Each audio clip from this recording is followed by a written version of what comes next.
Prince Africa Zulu of Onkweni and also the chairman of the African Zulu Foundation Trust. It's my pleasure to have you here today at the annual conference of cultural diplomacy here in Berlin. I would like to ask you a couple of questions. The first one being, how do you see cultural diplomacy? How would you define it in your own terms? First of all, I would like to say thank you for having me here. My pleasure. It is my first time to be in Germany, even though I've traveled a couple of times here, many times to European countries. It's a very beautiful place, very warm, and the people are warm.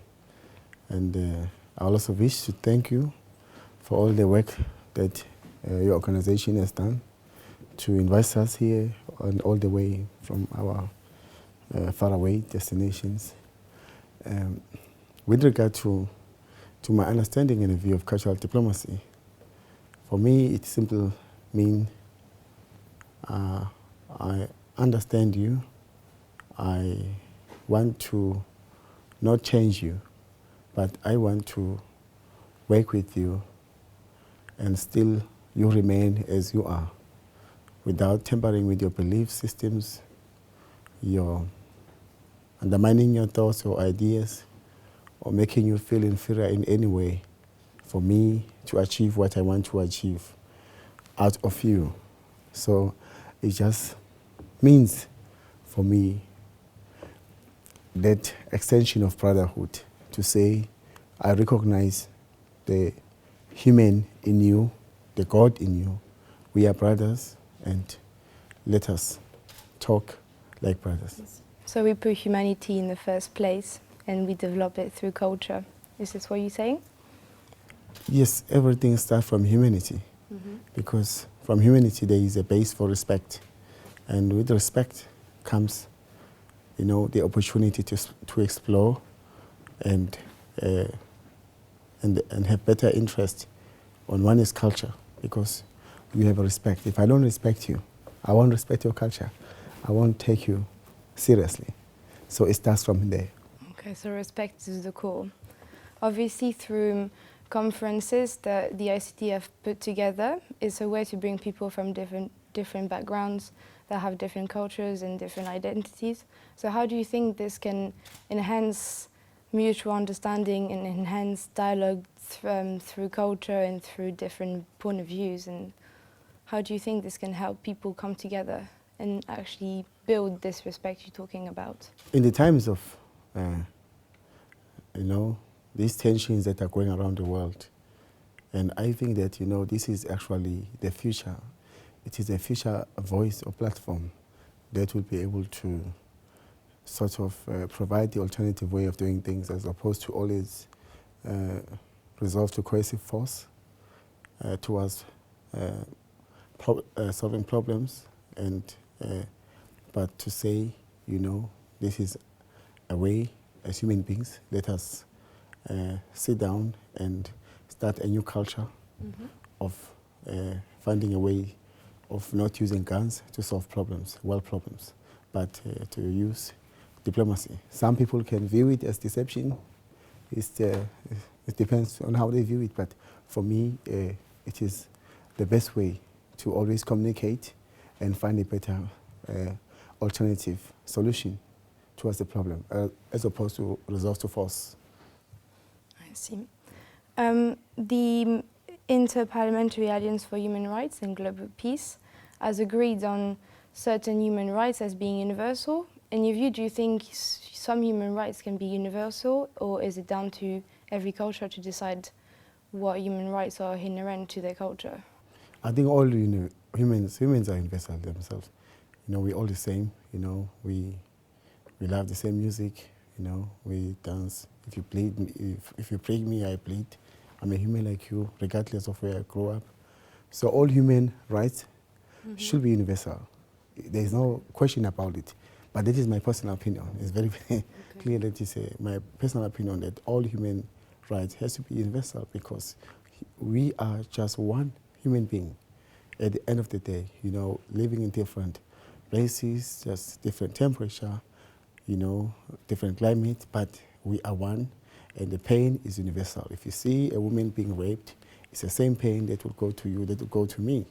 regardless whether that woman is your mother or your sister or somebody's or your enemy's sister. So for me, there's no doubt about it. Human rights has to be universal. It's automatic.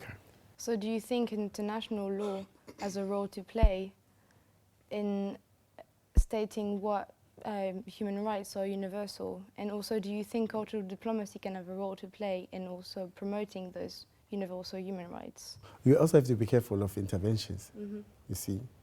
As much as there's a role to play, how do you do these things without sort of like overstepping people's boundaries? Because a lot of people still feel like it serves a different purpose also to intervene, with their way of life, to say that you want to enforce this elsewhere. But I just hope that as human beings, we should just make our own conclusion and take responsibility for our own future and know what is right and what is wrong. But in as far as interventions and in the enforcement, I wouldn't know how far that one can go, honestly, because it's a different language. It's taking us back again to,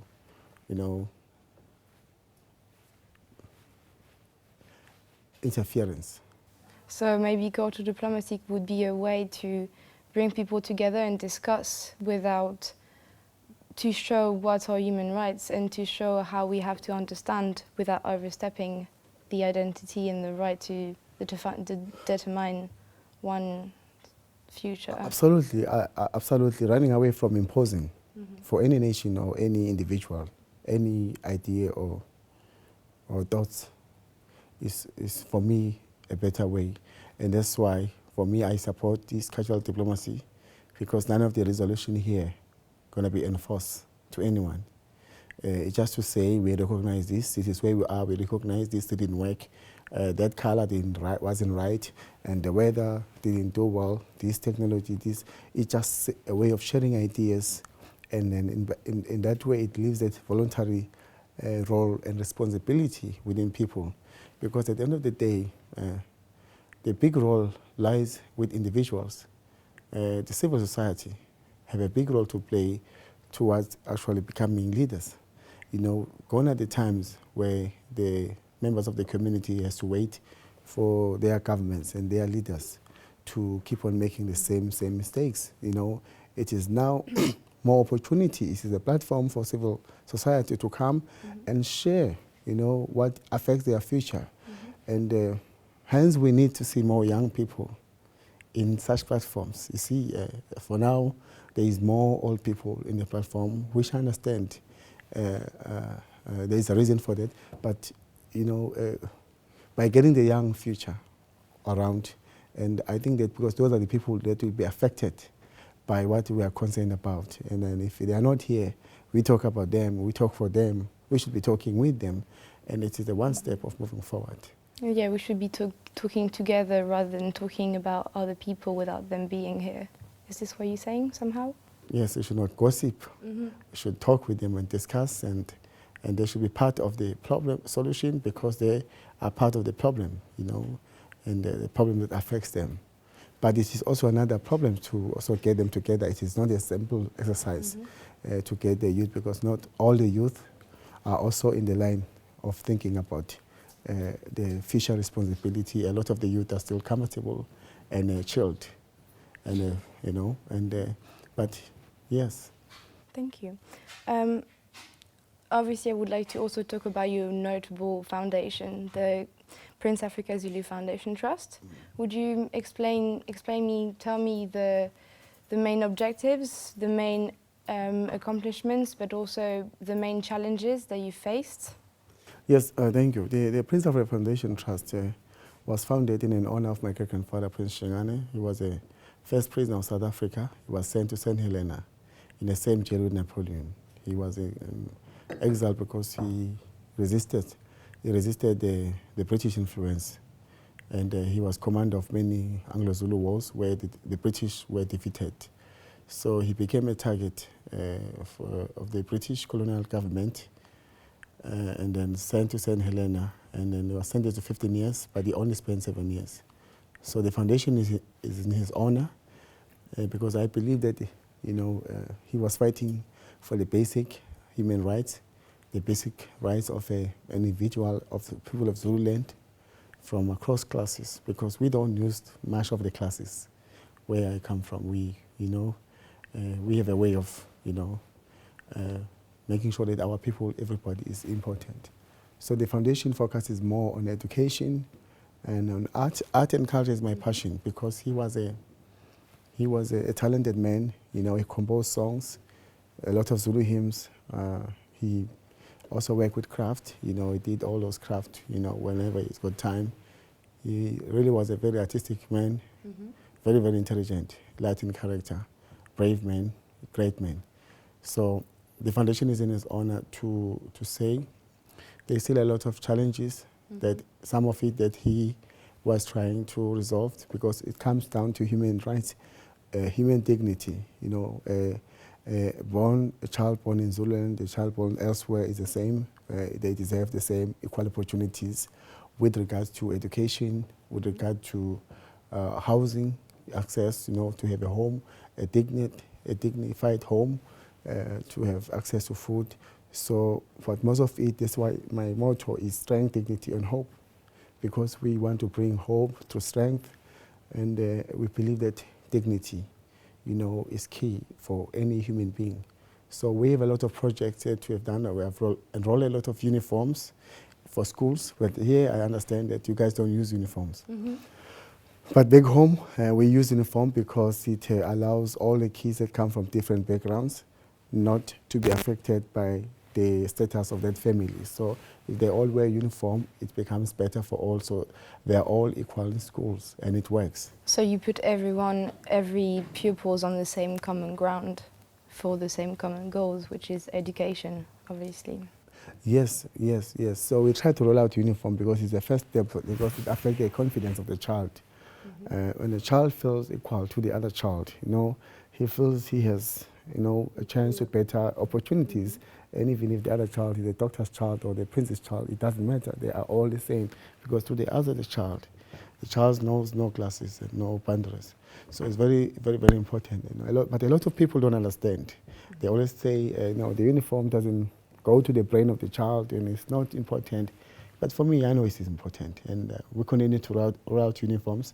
We continue to do, there's a new program that we're starting on education.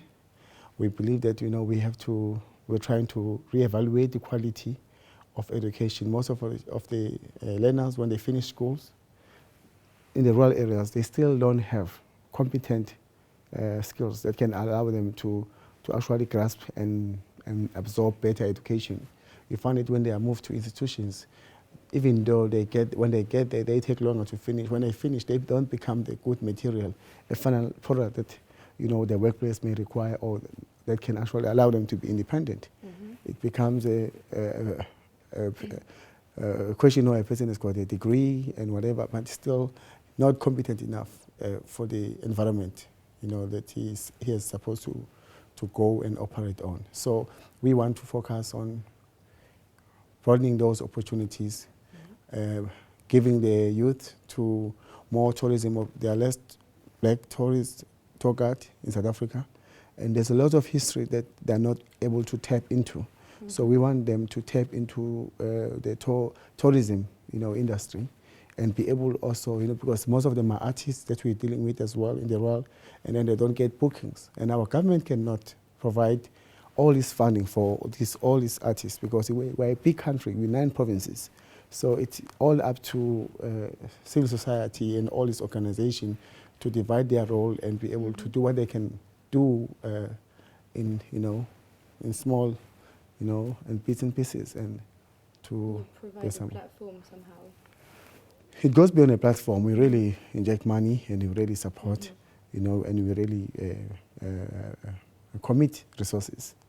It is a platform, but it's go a long way. Okay. Yes.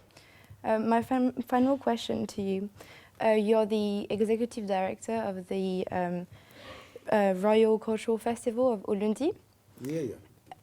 How do you think this festival has helped the Zulu nation to promote your culture, but also preserve it in times of globalization, how do you think you were able to, through this, promote it on a global scale and tell the world about who you are and what your culture is, what your identity is? Yes, for me, what is most important is the culture of South Africa, because As a whole. as I'm here, I'm a South African. Mm-hmm. But when I'm in home, then I'm a Zulu ethnic, person coming from within South African other ethnic groups. So the festival, when it started as a Zulu festival because we wanted to provide a platform for other musicians that did not make it big in the live music. So we brought Lady Smith McMazo, Grammy Award every year, and other great Hotela queens for them to share the platform.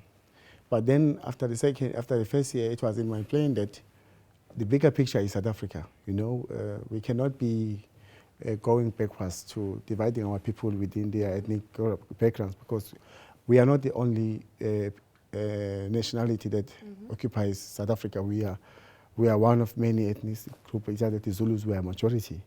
So, and it is very, very important when you come from a majority tribe that you don't abuse, that freedom.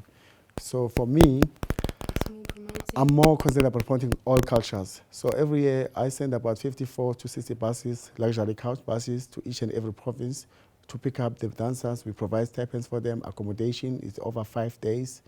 The festival starts on the 16th of December, 18th of December. They arrive on the 17th until the 23rd before Christmas. Normally it will happen after Christmas. So we got the Swanas, the Pedis, the Sutus, the Xhosas, and according to their diversities, because they are still diversified. The Xhosas are diversified. They got the temples, and that. So we accommodate according, the Ndebeles, everyone. So we want to build. It's all about social cohesion. We're promoting social cohesion, and also we try to make sure that there is artistic development, and hence we bring the element now of getting these artists to be trained, so that they can be a job creation for them to be able to enjoy some sustainability of income, because all around the world we know artists are always exploited. From as early as we can remember, they were the least paid. But if we introduce them to financial education, financial freedom, so that they can get their own independence, knowing how to work with money, because they do make a lot of money. Sometimes they get paid 120,000 rands, and artists will blow the money, and then it dies poor. But it's a process that we want to engage and see how we can, as an organization, be able to make an impact on our artists. Because without the artists, then your nation building is at stake. You see, and we cannot talk of social cohesion, because these are organs of driving those things for the country to remain together, because you cannot expect the president of the country to unite the country. He's busy with the things that requires him as the president to do. And on the ground, we work with the people to do these things. Well, thank you very much for very hopeful thoughts on cultural diplomacy and cultural exchanges. And thank you very much for having this very insightful talk with me on behalf of all the Institute for Cultural Diplomacy. It's my pleasure to have talked to you. Thank you very much. Thank you for having me. Thank you.